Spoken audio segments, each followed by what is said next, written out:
সেদিনও শিমুলেরা রাস্তা জুড়ে রক্তের বিছানা পেতেছিল। সেদিনও লাল ফোঁটারা গাছের নিচে পড়ে থাকলে সহজে তা শুকাতো না। প্রতিটা শিমুল তলায় তখন হয়ে যেত যেন শহীদের মাটি। ওই চৈতন্য জমিন জুড়ে সাদা খড়িতে তখন আঁকা হতো বরকত, রফিকের লাশ। প্রতিবার তাই হয়। শিমুলের ডালে কোড়ো কেলে রক্ত তর্পণে ওরাই বলে ওঠে, উবন্ত, উবন্ত, উবন্ত।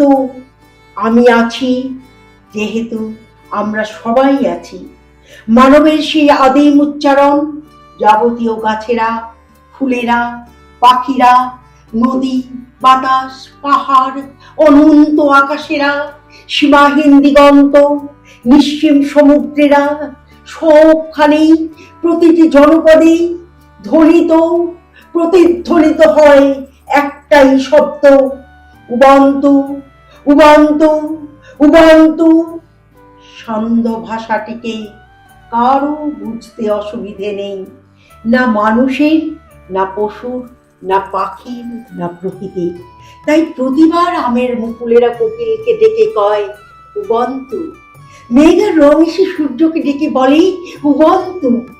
এমনই করেই বুকের গভীরে গানের মহড়া চলে। বহুস্বরে জন্ম নেয় একটাই শব্দ, উবন্তু। আমি আছি যেহেতু আমরা সবাই আছি।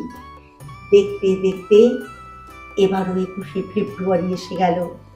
সব বিষণ্ণতা কাটিয়ে এবারও ভাষা নগরীর আনাচে কানাচে, আকাশে মাটিতে লাল, বাতাসে বিদ্রোহের গন্ধ।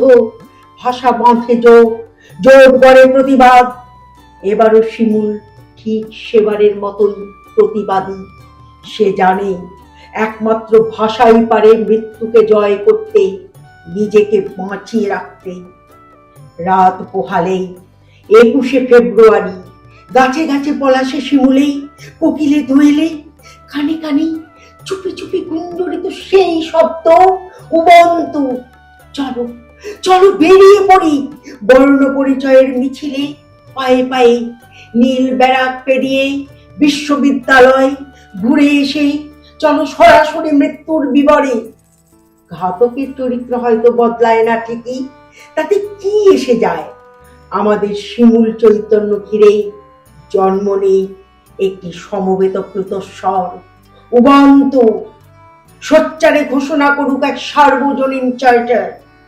আমি আছি যেহেতু আমরা সবাই আছি। আমার ভাষা আছে যেহেতু সবারই কোনো না কোনো ভাষা আছে। আমি আছি যেহেতু নিজেদের একটা ভাষা আছে। 21শে ফেব্রুয়ারি কোনো স্মরণ দিবস নয়, 21শে ফেব্রুয়ারি কোনো ভাষা দিবস নয়।